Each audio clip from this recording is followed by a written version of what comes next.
გამარჯობა საღამომშვიდობისა სრულიად საქართველოს ჩემო გამომწერებო მინდა დღეს ისევ და ისევ ჩავერთო მე ვიცი რომ მაინდამაინც ჩემი მოხარული ჩემს მშობლიურ ქვეყანაში ხელისუფლებაში არ ამყავს მაგრამ ხელისუფლება არ არის დღეს საქართველოს არის ჩემი სამშობლო მე ამ ქვეყნისთვის ვიყავი ომში მე დავიბადე ამ ქვეყანაში მას ქვია საქართველოს ის არის ჩემი სამშობლო მე შეიძლება ვიცხოვრო ბევრ ქვეყანაში მაგრამ სამშობლო ჩემი არის საქართველოს და მას ვერასდროს ვერავინ ვერ შემისვლის ამიტომ გამოვდივარ ამ გრძნობებიდან და კიდევ ბევრი უთქმელი და ხმამოუღებელი ემოციიდან რომელიც ჩემში როგორც ადამიანში იხაშება და ისევ და ისევ ვერთვები და ნაკლებად ვინტერესდები ხელისუფლებაში ვის წინს ეს სოციალური აქტივობა ჩემი მით უმეტეს რომ სწორედ აი ამ ხალხმა მაიძულა ასეთი აქტიური ყოფილიყავი ამ მათთვის საჭირბოროტო ჟამს ვინაიდან ეხლა მოგეხსენებათ რაც ხდება ხელისუფლების ცვლილება შეიძლება მოხდეს საარჩევნო პროცესებია როდესაც აცოცხლებენ და როდესაც ადამიანს მაქვს მით უმეტეს იმისა მოტივი კონდეს ურთიერთობა სოციალური მქონდეს ის მოტივი რომ საზოგადოებრივ იყო აქტიური ეს დრო ნამდვილად არ მიშლის მე გადაგწევს კომუნიკაცია და ვამყარო ჩემს მოსახლეობასთან იმ ადამიანებთან ვინც დიდი ხნის მანძილზე მე მიცნობს ვისთანაც ერთად ყოფილვარ ომში ამ ქვეყნის გულისთვის ვისი ოჯახის წევრიც ვარ პირველ რიგში იმიტომ რომ სისხლით მე ქართველი ვარ და ხორცით და სულით მორალით და აღზრდით მე სხვა ეროვნება არ გამაჩნია არც მაქსამის სურვილი მინდა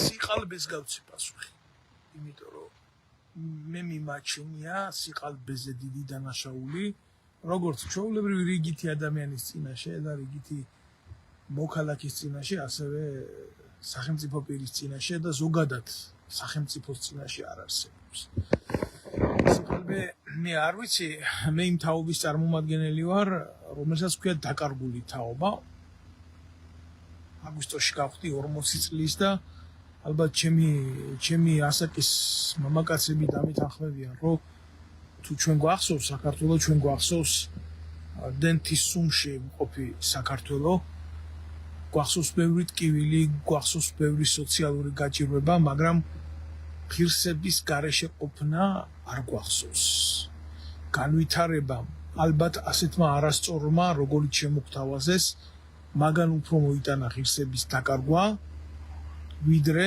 გაჭირვებაში ყოფნა იმიტომ რომ ჩვენ გაგვივლია ისეთი წლები როდესაც არ ქონია შუქი არ ქონია გაზი და არა მაგალითად სოფლებში ბევრი უმუშაობდით და მოგქონდა იქიდან საკვები მაგრამ ჩვენ ვიზრდებოდით ქალაქში მე მაგალითად ქუთაისში დაბადებულ გაზრდელი კაცი ვარ და ეს არის საქართველოში სიდიდით მეორე ქალაქი ახლა კი მართალია ბატონს მიაქციეს უფრო მეტი ყურადღება მაგრამ თავისი მაცხოვრებლებით თავისი შინაარსით ეს ქალაქი იყო ერთ-ერთი ძლიერი ქართული ქალაქი მანამდე სანამ მისი მოსახლეობა ემიგრაციაში არ გაიფანტა როგორც ალბათ სხვა დანარჩენი საქართველოს მოქალაქეები და იცი რა არის მე მარტო არა ვარ ის ერთეული რომელიც ჩემი ქვეყნიდან წამოსულია 2,800,000 კაცი არის განდევნილი 800,000 მაპატიეთ და მათ შორის მეც მაგრამ მე ალბათ შეიძლება სხვა მოტივებით პოლიტიკური მოტივებით და ისინი სოციალური მოტივებით მნიშვნელობა არ აქვს შენ სახლს რატო ტოვებ თუ ის რა თქმა უნდა გაგაჩნია ამათ ხელში ამ ნაძირლების ხელში სადაც რა ვიცი 1000 მევახშეს 1000 გამქირავებელი 1000% სულს აძრობს რიგით ადამიანებს და ესეთ რა არის უბრალოდ მე მინდა ვთქვა ჩემი მეხსიერების გადმოსახედიდან ჩემი ცნობიერების მეუბიდან მე არ მახსოვს ნამდვილად არ მახსოვს ისეთი საქართველო სადაც მაგალითად ხელის გაწოდება მეგობრისთვის სირცხვილი იქნებოდა რა დაცემულის ფეხზე წამოყენება იქნებოდა სირცხვილი. მე არ მახსოვს ისეთი საქართველოს, სადაც ჩვეულებრივ ადამიანს, ჩვეულებრივ კაცს მაგალითად ქუჩაში დატოვებდნენ და გაყინავდნენ და მე ვლაპარაკობ ისეთ საქართველოზე, სადაც ჩუქი არ ჰქონდა, სადაც დენტისუნი ჩვეულებრივი მოვლენა იყო და სადაც სოციალური პრობლემები, აი ჩვეულებრივ ადამიანს რო გეკვება იყო პრობლემა, ძალიან სერიოზული პრობლემა იყო. ჩაცმაზე არაფერს არ ვამბობ და დახურვაზე არაფერს არ ვამბობ და მე ვერასოდეს ვერ დავივიწყებ აი ჭრაკი ლამპის შუქზე გაკეთებულ დავალებებს. ხო, დავალებებს შეიძლება არ გქონდა ტელევიზორი და ეს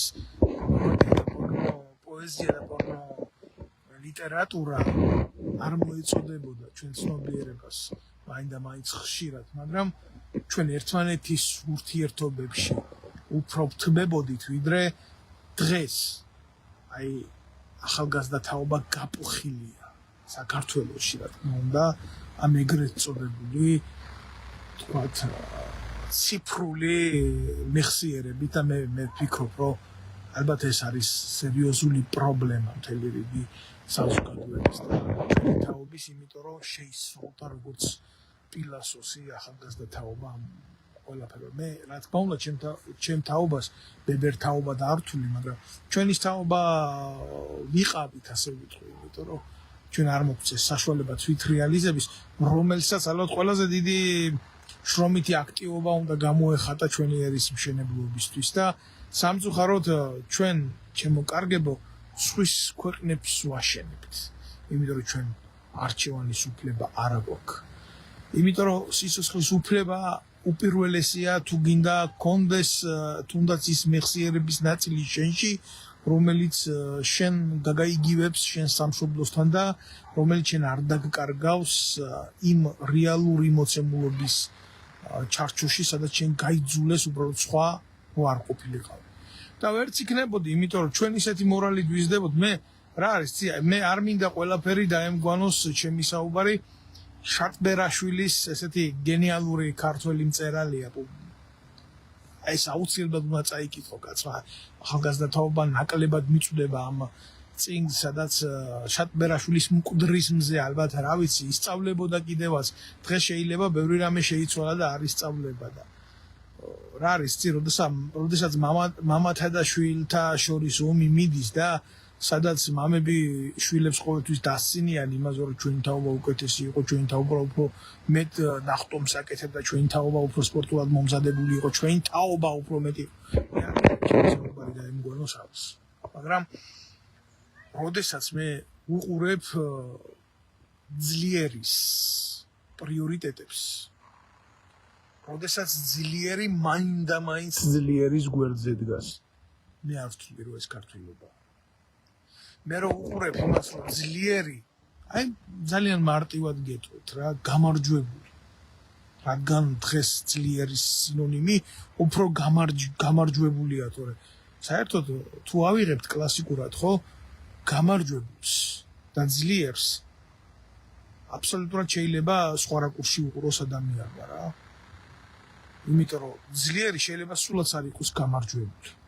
მაგრამ დღეს რო უყურებ, ხო, ყველა ჩემპიონს მიაჩნია, რომ არის ძლიერი.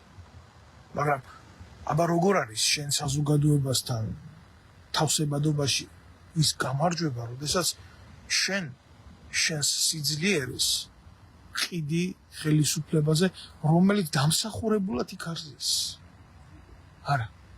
არანაირად. ახლა რა არის ჩემო კარგო, იცი, ყველას თავისი გადაწყვეტილებები აქვს და ამაში ვერ შეედავები. ჩემ დროშიც იყო გარკვეული დიფერენციაცია, მაგრამ კიდევ ერთხელ ვამბობ რა, გაჭირვების მიუხედავად, სოციალური უბედურების თუ 1000 გარემოს სიშავის მიუხედავად, ჩვენ უფრო ვინარჩუნებდით გააზრების სხვა მანერებს რა. ამიტომ დღეს რა არის, იცი, ადამიანს შეუძლია თქვას, იცი, ძალიან მარტივად, რომ დღეს მე ჩემი თავი სპორტში ამოვწურე და ამიტომ მე მზად ვარ გავხდე ის, ვინც ვერასოდეს ვერ ვიქნებოდი, რომ არა ჩემი მიღწევა ჩემი ზალის გამოყენებით.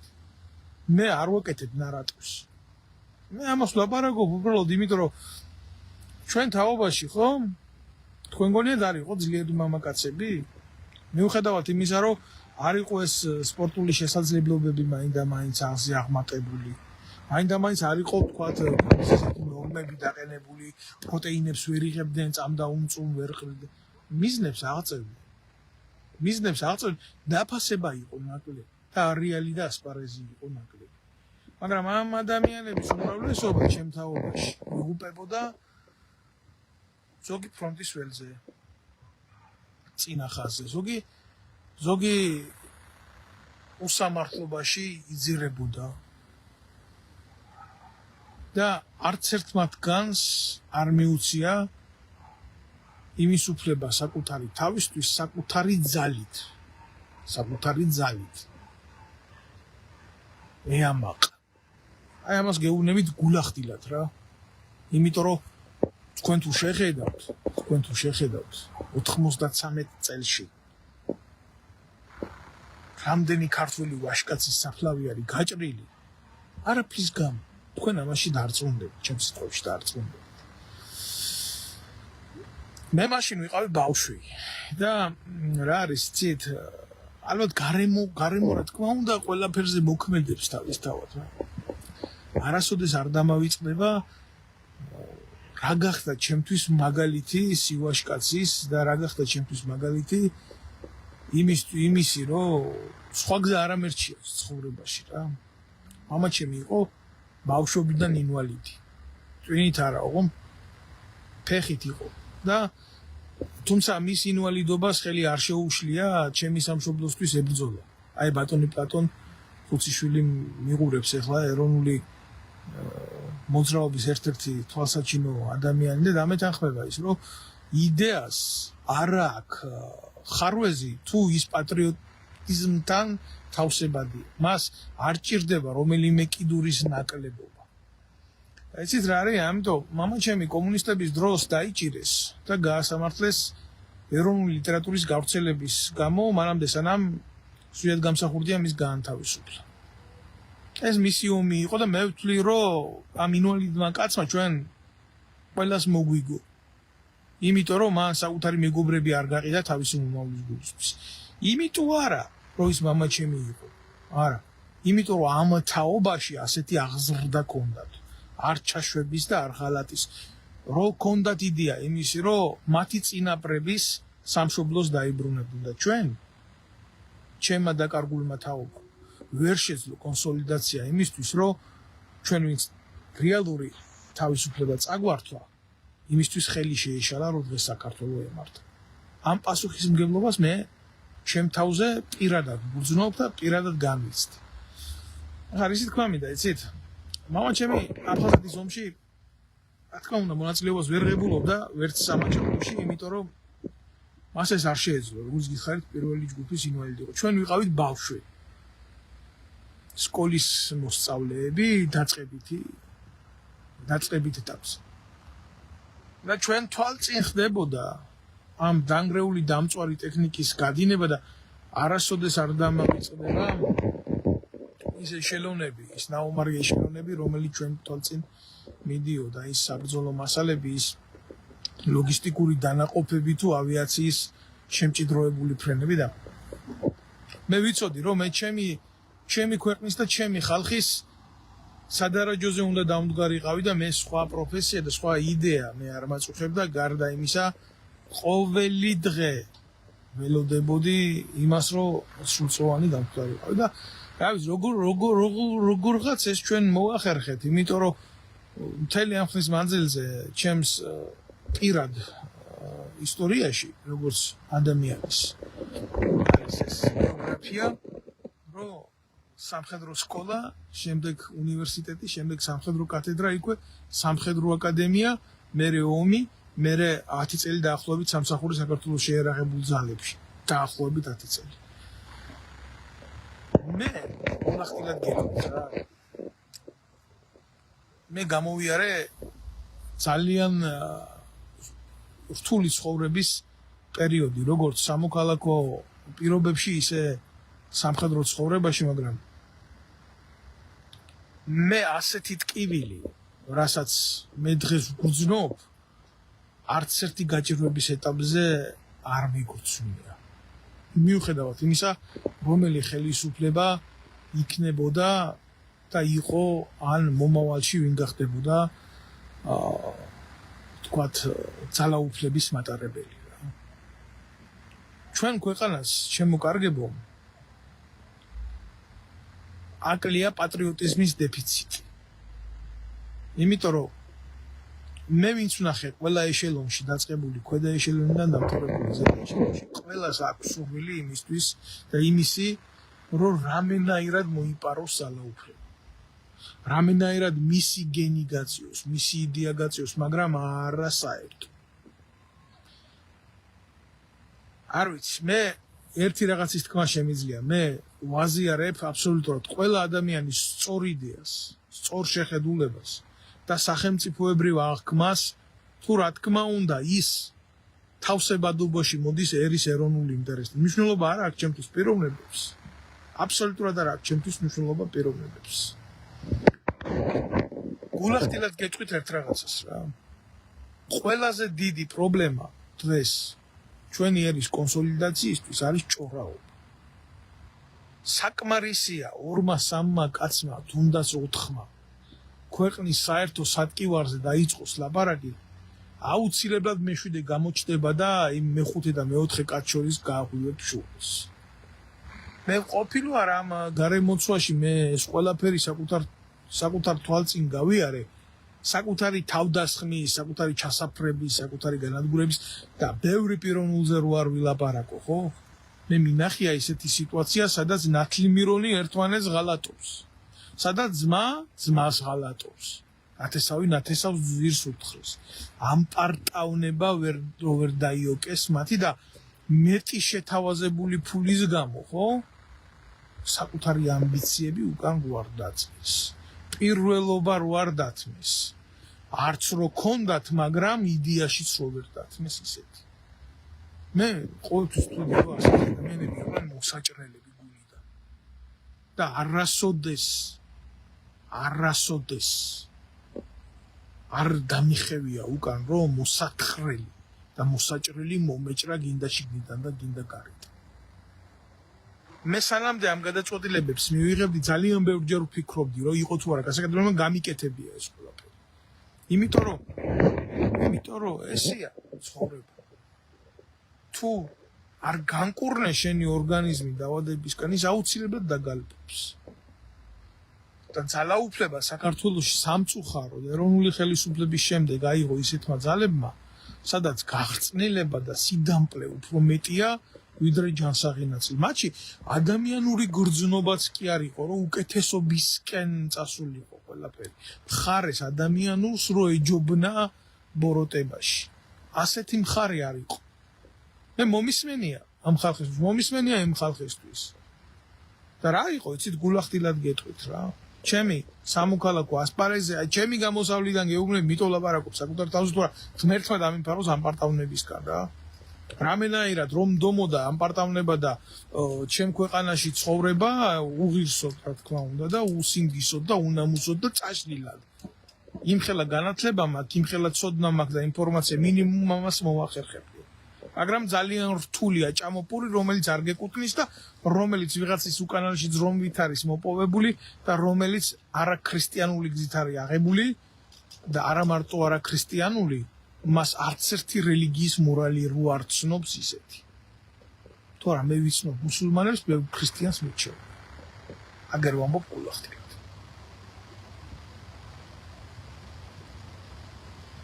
მე ასეთ რაღაცას ვერ ვიკადრებდი. იმიტომ კი არა რომ მე განსაკუთრებული ვარ. იმიტომ რომ ჩემი დონის ღირსებისთვის ეს მიუღებელი იყო.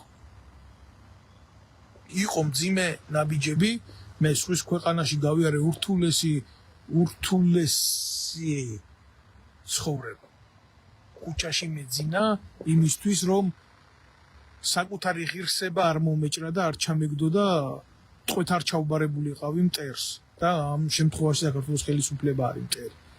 მაგრამ ადრე თუ გვიან ეს ყველაფერი იქნა გააზრებული და დანახული და გულახდილად გეტყვით, მე უცხო სახელმწიფოში ჩემი ღირსებით უფრო ვნახე ჩემი ადგილი ვიდრე ჩემს სამშობლოში და ეს არის ჩემთვის ყველაზე დიდი ტკივილი იმიტომ ჩემი სიმართლე სხვა ერმა სხვა ქვეყანამ დაინახა ჩემ ქვეყანაში ეს ვერ დაინახა როგორც ადამიანის ღირსება მიუხედავად იმისა მე ყოველთვის ვიბრძოდი სხვისი ღირსებისთვის სხვისი სიმართლისთვის სხვისი თანადგომისთვის იმიტომ რომ მიმაჩნდა რომ თუ შენი ქვეყნის ოფიცერი ხარ შენ მოგიწევს შენ სიმართლეზე მაღლა დააყენო სხვისი სიმართლე სხვისი ღირსება და სხვისი შეუძლებელობაც რა ესე მასწავლიდნენ მე ის კასტა ოფიცრების რომლებსაც ჰქონდათ რა თქმა უნდა უფრო მეტი სამხედრო და სახელმწიფოებრივი აღზრდის უნარი და არა რაღაცა შემდეგ რაღაცა ჯგრო რომელიც წამოვიდა ფორმაში გადაცმული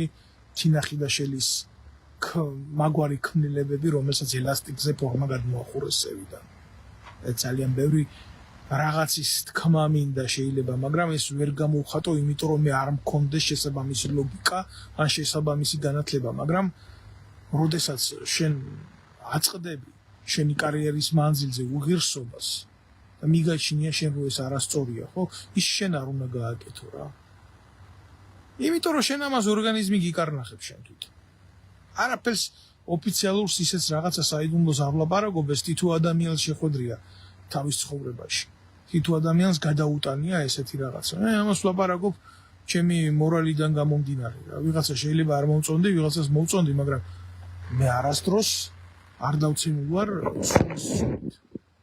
ჩემი მე არ ვიცი ახლა რო უყურებ ახლა საქართველოში ყოველთვის იყო ესეთი განსხვავება და ყველაფერს თავისი საზოგადოება თვითონ რა როგორც ცდილობდა მაგალითად როგორი ცნობიერება ჰქონდა საკუთარი შთამომავლობის მიმართ გააზრებს ყველას კარგი უნდა მისი შვილისთვის მაგრამ ესეთი არაფერი არ მინახია რა მე ინვალიდი მამის შვილს უნივერსიტეტში რო შესაძლებლობა მქონდა ინვალიდების ავტობუსს დავყვებოდი დილას რომ უფასოდ მივიყვანე სასწავლებლამდე და იქიდან მე ფეხით ბრუნდებოდი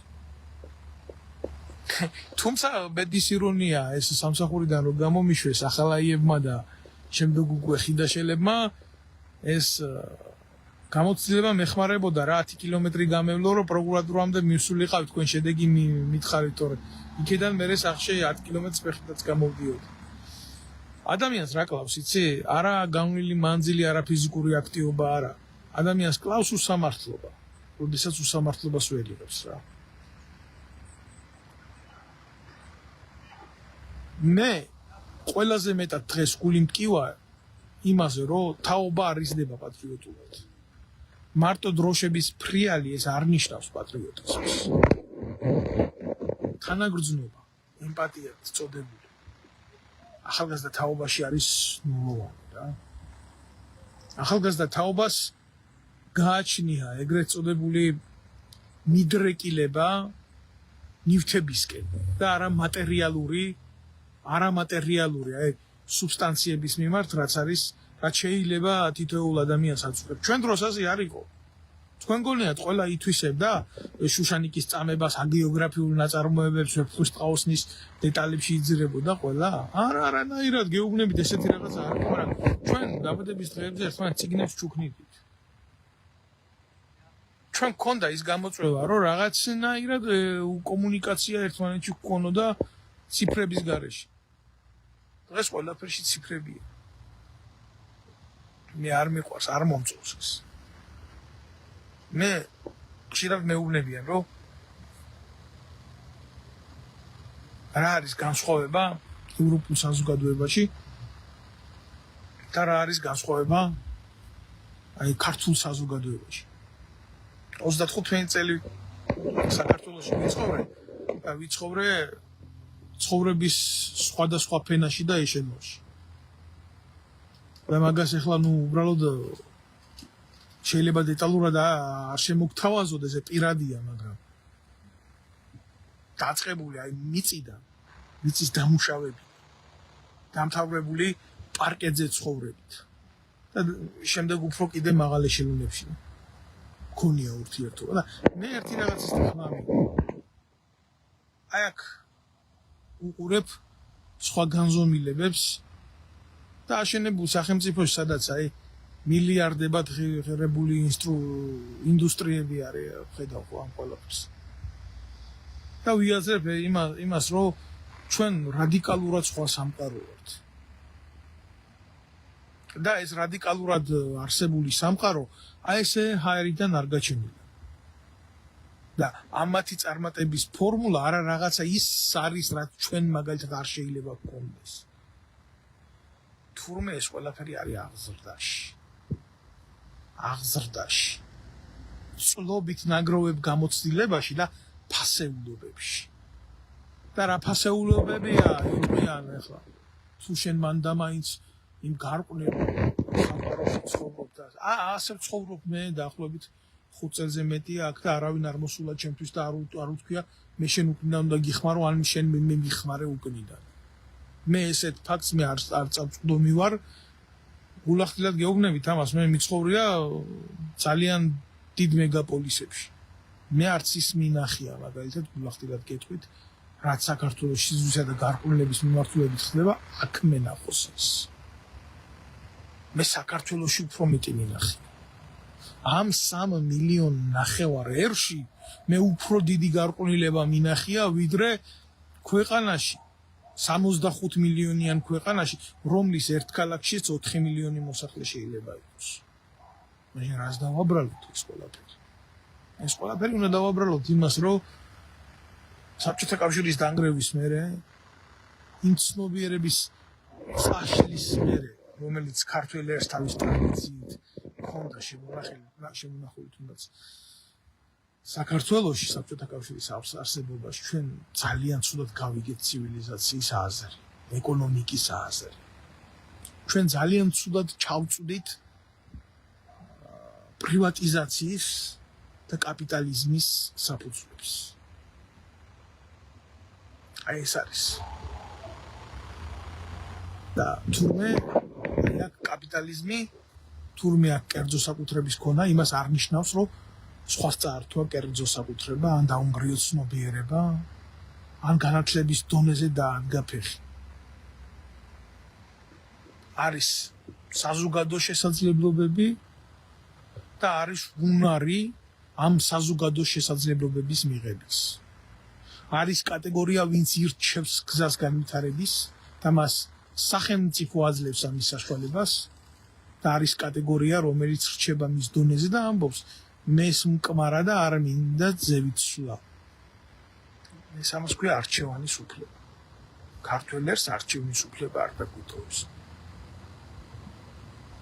შეიძლება ბევრი ჩემს საუბარს რაღაც ქარაგმად იღებს, მაგრამ ეს არ არის ჩემო ქარაგმა.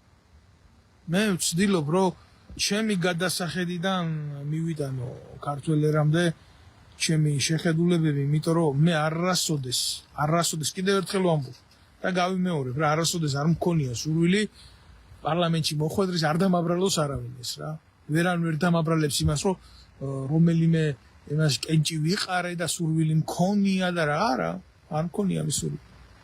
იმიტომ რომ მე რო უყურებდი ჩემ ერს გამათხოვრებულს და განადგურებულს, იქ არასოდეს არ მივიდოდი, სადაც ყველაზე დიდი ქურდები, მაღვალაკები და გარყვნილება ტრიალებდა. მე ეს მიმაჩნდა სირცხვილით და მე ეს ამბიციები არასოდეს არ მიწუხებდა. ეს დამეხმარა ცხოვრებაში არასწორი ამბიციის ქონა. ნამდვილად დამეხმარა, მაგრამ ეხლა ალბათ ამაზე დეტალურად რო ჩავიძირო, სად გავალ არ ვიცი. საერთოდ მთელი ერი ჩაყვინულია. მე მიმაჩნია, რომ ქართველ ხალხს კიდევ ერთხელ ვიმეორებ, ამას ქართველ ხალხს ისევ და ისევ ტოტალური კონსოლიდაცია თუ გადაარჩენს და აჯანყება. აჯანყება არის ქართველი არის ერთადერთი გამოსავალი, რომ დაიბრუნოს მისი ცნობიერება. კივა ძალიან გული, იმიტომ რომ 5 წელიწადია ემიგრანტი ვარ, შეიძლება ეს არ არის ბევრი. მაგრამ მე არა ვარ ჩვეულებრივი ემიგრანტი. როგორც მაგალითად ადამიანი, რომელიც ლუკმაბურისთვის წამოვიდა რა, სვის ქვეყანაში, მე ყველას პატივს ვცემ და ყველას ბრძოლა მისმის. აბსოლუტურად ყველა ადამიანის ბრძოლა დედამ რომელმაც აი შვილი იძულებით დატოვა ქვეყანაში, იმიტომ რომ პული მიეცა, გაცილებით უფრო ძლიერი ორგანიზმია, ვიდრე თქვა შეიძლება მე ვიყო. მე მაგას თავს არ შევადარებ. მნიშვნელობა არ აქვს რომელ ქვეყანაში წავიდე, თუ განვითარებულ ქვეყანაში გააღწია, ეს მის შესაძლებლობებზე მეტყველებს. ხო არიან ისეთი დედები, რომლებიც მაგალითად თურქეთში ან იმას კი არ რომ თურქეთი ნაკლები განვითარებული სახელმწიფოა, მაგრამ მეტნაკლებად ხო ცივილიზაციური სხვაობა. თურქეთში შრომით ქართველმა დედებმა საკუთარ შვილებს მომავალი შეუქმნეს და თვითონ ცხოვრების ამაღლებაში აი როგორც ხორცსაკეთ მანქანაში ჩახვალისე გაითალნენ და გაქრნენ ადამიანებს, რომლებსაც უნდა იცხოვრათ ათეულობით წლები, სულ რაღაც 5 წელიწადში მიებარნენ მიწას. სონა იცვათ. გული მტკივა. ბევრი ვიცი. და ამაზე ალბათ არ ვიცი რომელი სოციოლოგია ისახულობს ლაპარაკებს. არავინ არ ილაპარაკებს. დღეს ყველაზე მეტად მე გული მტკივა. სიყალბის გამო. მე უმადური კაცი არა ვარ. ულახდილად გეტყვი. თუ ვინმე ჩემთვის ცხოვრებაში რაღაც დონეზე პატარა გზა გაუჭრია და მე უბრალოდ ვთქვია, ესეთი მე ალბათ 35-ს რო გადავწდი, მე ესეთი ხალხი უფრო დაბოჭდა, მანამდე მე არ მინახია ესეთი ადამიანები. უბრალოდ ყველაფერს საკუთარ ტყავზე გავდიოდი.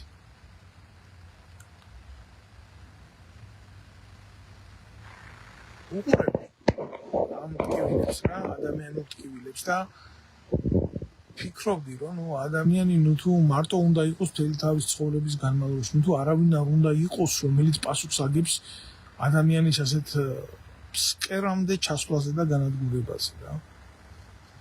უყურებ აქ ადამიანებს, რომლებიც საკუთარი ნებით მიდიან ფსკერზე. ეს მათი გადაწყვეტილება. არავინ მათ ამ უბედურებაში ხელს არ უშლის. მაგრამ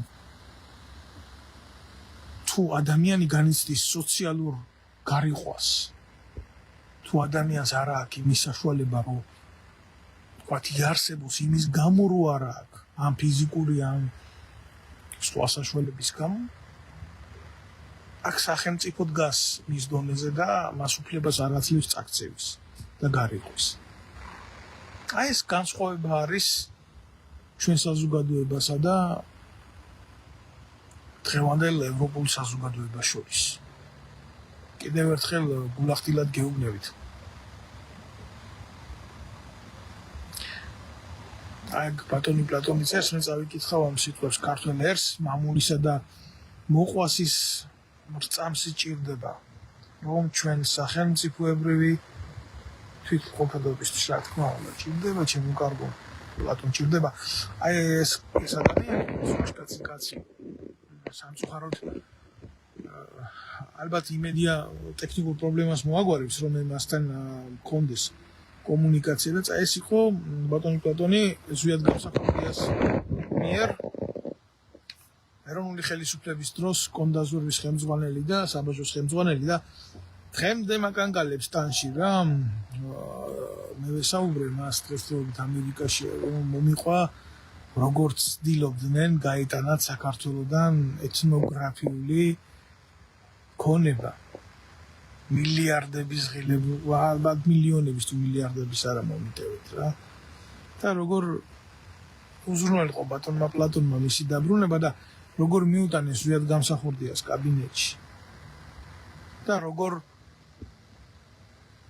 მისი გადმოცემით ვიცი მე რა თქმა უნდა ეს როგორ დაათარიღა ბატონმა ზვიადმა თითეული ექსპონატი რომელიც საუკუნით და რომელი კუთხობრივი წარმომავლობის იყო და როდესაც მე მოვიდნენ ეთნოლოგებიო ზუსტად ისე თქვესო როგორცო ზვიადმა მისცემას შეფასება ციტრი სიტყავი და როდესაც შენ ყავს ქვეყნის ლიდერი აი რატომ ლაპარაკობ ამას რა როდესაც შენ ყავს ისეთი ლიდერი რომელიც შენი ქვეყნის თითოეულ ნასყუში ერკვევა თითოეული ძარღვი იცის თითოეულ ემოციასა და განცდაშია მიღებული რას ვინ მოატყუებს იმაში რომ მის ამშობლოს წიხლი დაუდოს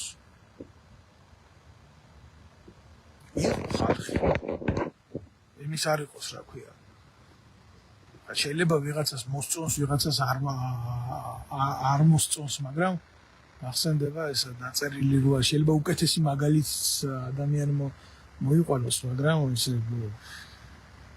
ბოროდინოს ბრძოლის დეტალები არის ახლა რატომღაც ცნობიერებაში წამოვიდა და ბილი ლიუზინა შევლენე მაგუჩე ილიხა პლენე ბაგატირინევი აი ესეთი ფრაზი შემიძლია გადმოვიტანო ეს ყველაფერი ვინც იცის გაიგებს რა ვინც არ იცის ვინც მტრის ენაც არ იცის მისთვისაც პრობლემა არის საქართველოში სხვა პრიორიტეტები შეიქმნა და ოკეანის გადაღმა ენას სწავლობენ და მის მეზობლის ენა არ იციან ხო იყო სხვა დრო როდესაც ჩვენ დროშიო გოლიათები იყვენო და არა თქვენ აი ესეთი გადმოტანილი სიტყვა თქმარი რაღაცა უფრო ფიგურალური ხო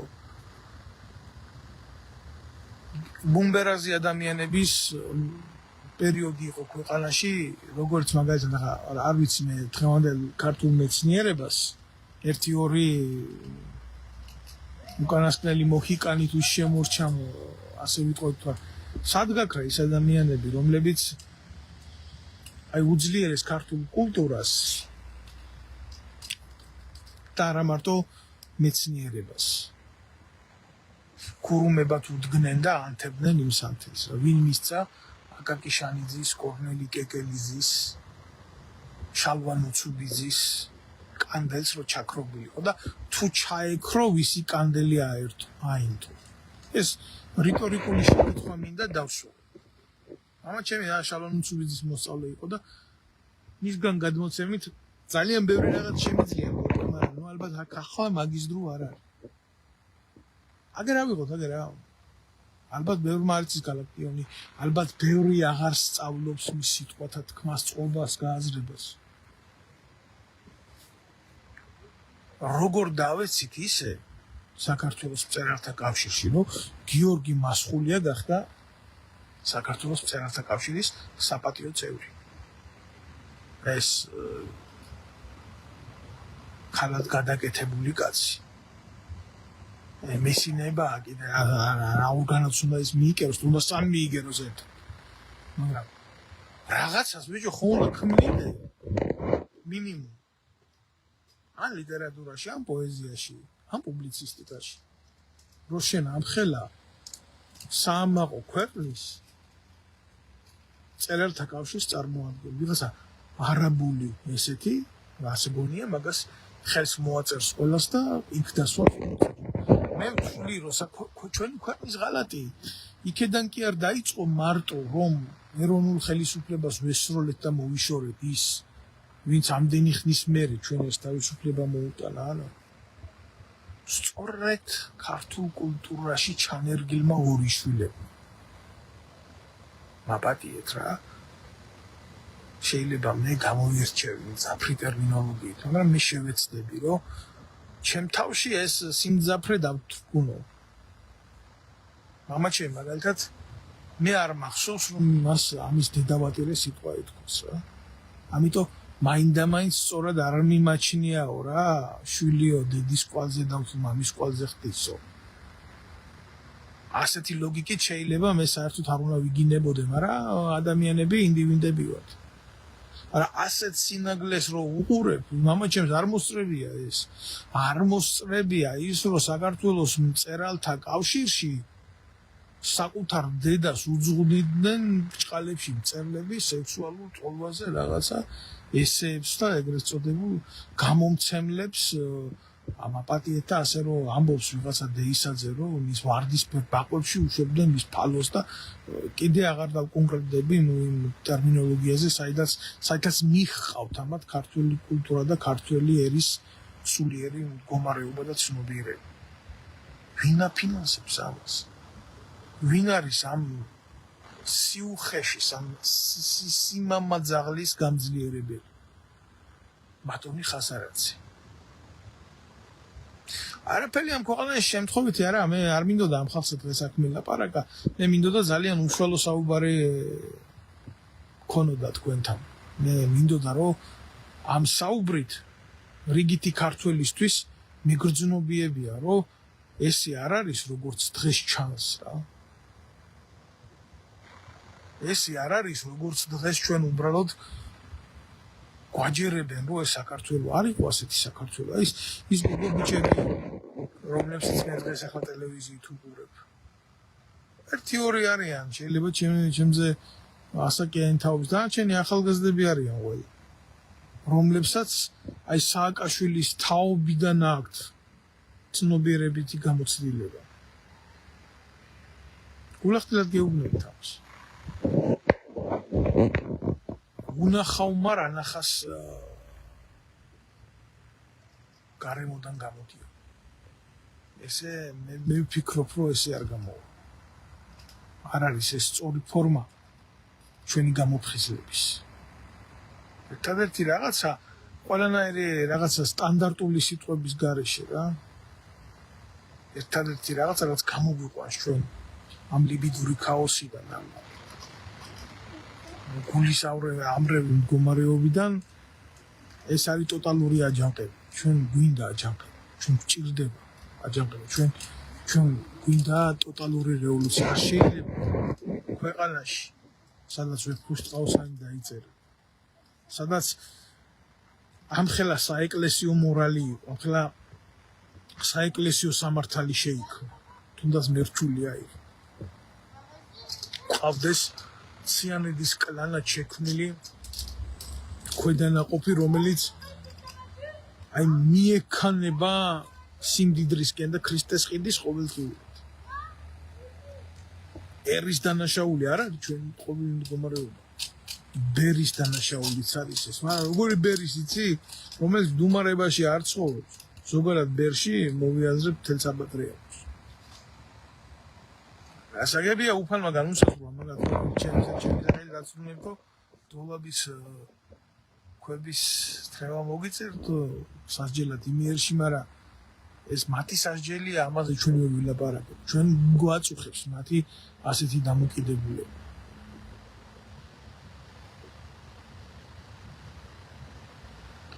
ბატონი პლატონი წერს, რომ ჩემო დავით პრეზიდენტ ზვიად გამსახურდიას ქართული სახელმწიფო ქართველი ერის სამსახურში ყავთ. ვიცი ბატონო პლატონ, მაგრამ ზვიად გამსახურდია, აი ეს ხელით შექმნილი ადამიანი არა, მე რაში რას გიხსნა. ხელით შექმნილი ადამიანი არ იყო, რომ მანდამაინც ახლა ვიღაცა ოლიგარქს მოეყვანა და აი გეთქვა შენ დღეს პრეზიდენტი ხარ და უნდა მართო და ხვალ მე არ მომინდება, მე სადღაც ჯანდაბაში წადი, გინდა კარტოფილი გაარჩიე, გინდა სასტუმრო გააკეთე და რუსები მიიღე, გინდა ამერიკელები მიიღე, გინდა მათი მოჯმული რეცხე. არა, ესეთი კაცი არ იყო ზვიადი. ზვიადი იყო იდეის ადამიანი და ის იყო დისიდენტი.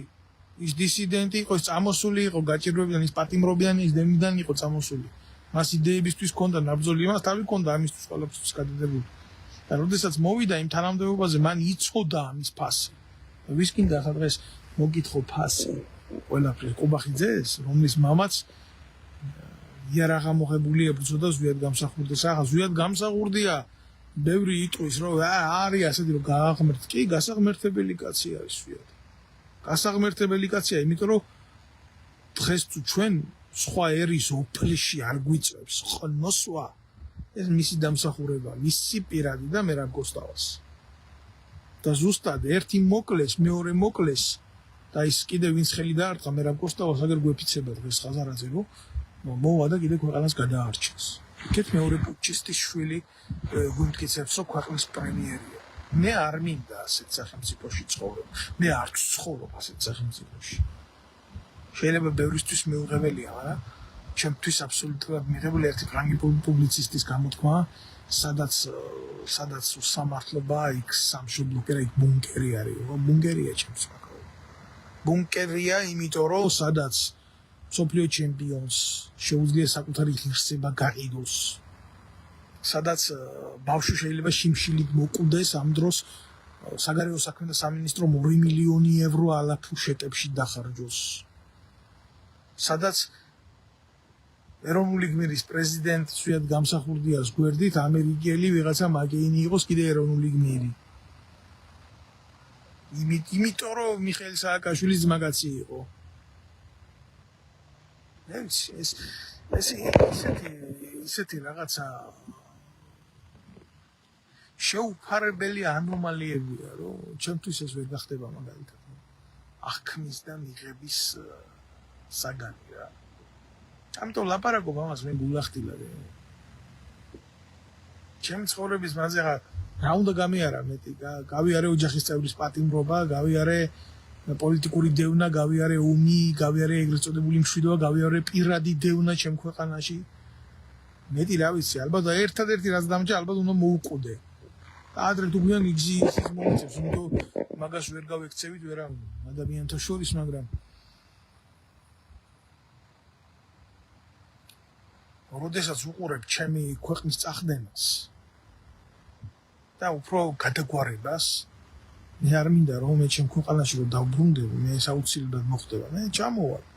როდესაც ჩემ ქვეყანას ყველაზე მეტად დავჭირდები, უბრალოდ მე ვფიქრობ, რომ ამ ეტაპზე, როდესაც ხალხი მზად არ არის რა. თვითონ არ არის მზად. იმისთვის წინააღმდეგობა გაციოს, ხო? მტერ საშუალება არ უნდა მისცე იმისი, რომ შენ ტყვეობაში ჩაგავიდეს. ყველაზე დიდი სირცხვილი, რაც მიმაჩნდა, დღესაც მიმაჩნია, ასე არის ტყვეთ ჩაბარება. მე ქართულ ოცნებას ტყვეთ არასოდეს არ ჩავბარებ. მაგას მერჩევნა ერთი ტყვია ყოველთვის პონულა გამზადებული და ჩემი თავი თვითონ გამენადგურებია, ვიდრე მე გამხდარიყავი ტყვე და მონა იმ რეჟიმის, რომელსაც უპირველეს ყოვლისა მოწინააღმდეგის მიმართ არანაირი პატივისცემა არ გააჩნია. მოწინააღმდეგის მიმართ როგორ უნდა გააჩნდეს საკუთარი თავის პატივისცემა არ გააჩნია. ამიტომ მე ვალდებული ვიყავი ტაქტიკურად გამეკეთებია ეს ნაბიჯი, რომ მათთვის ყოველი დღე გამეთენებია პრობლემათა სიკვდილით. აი ეს არის უმთავრესი გამოსავალი ჩემი საუბრისა. საქართველოში არ არის პარტია, რომ ხმა მისცე, პროსტა ვის უნდა მისცე ხმა.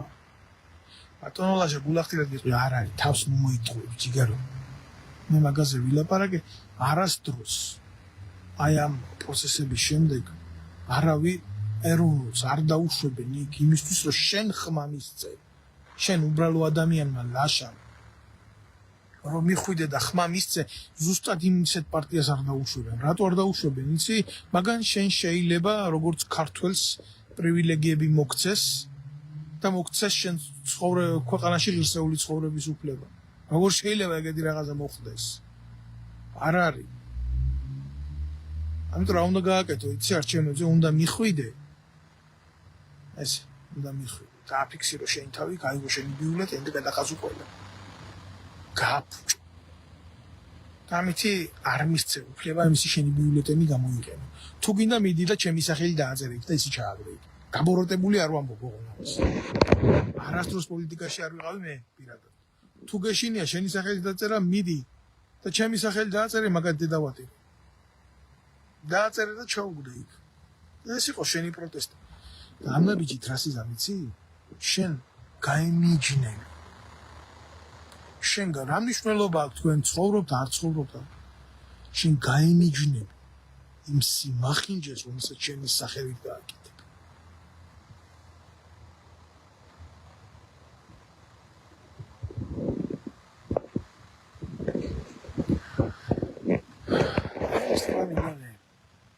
საუბარი ჩვენი შურსწავა.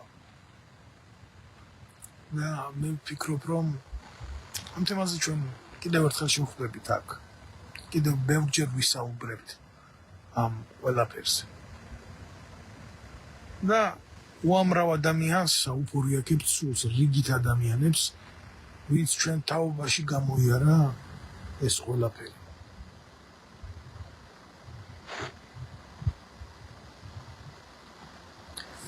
უკაცრავად ძალიან ბევრი წერს კომენტარს, შემოკარგო და ახლა მე ამ ყველაფერს ვერ უპასუხებ. თუმცა გულახდილად გეუბნებით, მე თქვენ შემოგთავაზეთ ესეთი ინტერაქტივი ეგრეთ წოდებულ ლაივში რომ მიგეცათ ხმა გჯერათ თქვენ ამ არჩევნების გააყალბებენ მას თუ არა.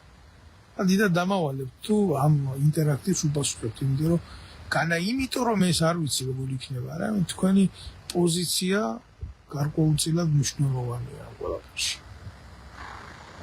გისურვებთ მშვიდობიან ღამეს, გისურვებთ რეალურ ცნობიერებაში ცხოვრებას, აღქმას თქვენი შესაძლებლობების და მე გისურვებთ რომ თქვენ იბრძოლოთ თქვენი სამშობლოსთვის, იმიტომ რომ სხვის ქვეყანაში შეიძლება ბარეორ თქვენგანს არ გქონდეს იმის უნარი გადარჩენს და მე არასოდეს არ გისურვებთ იმას რომ ერთ დღეს გაიღვიძოთ და თქვენ სამშობლოში მყოფები აღმოჩნდეთ უცხო სახელმწიფოში.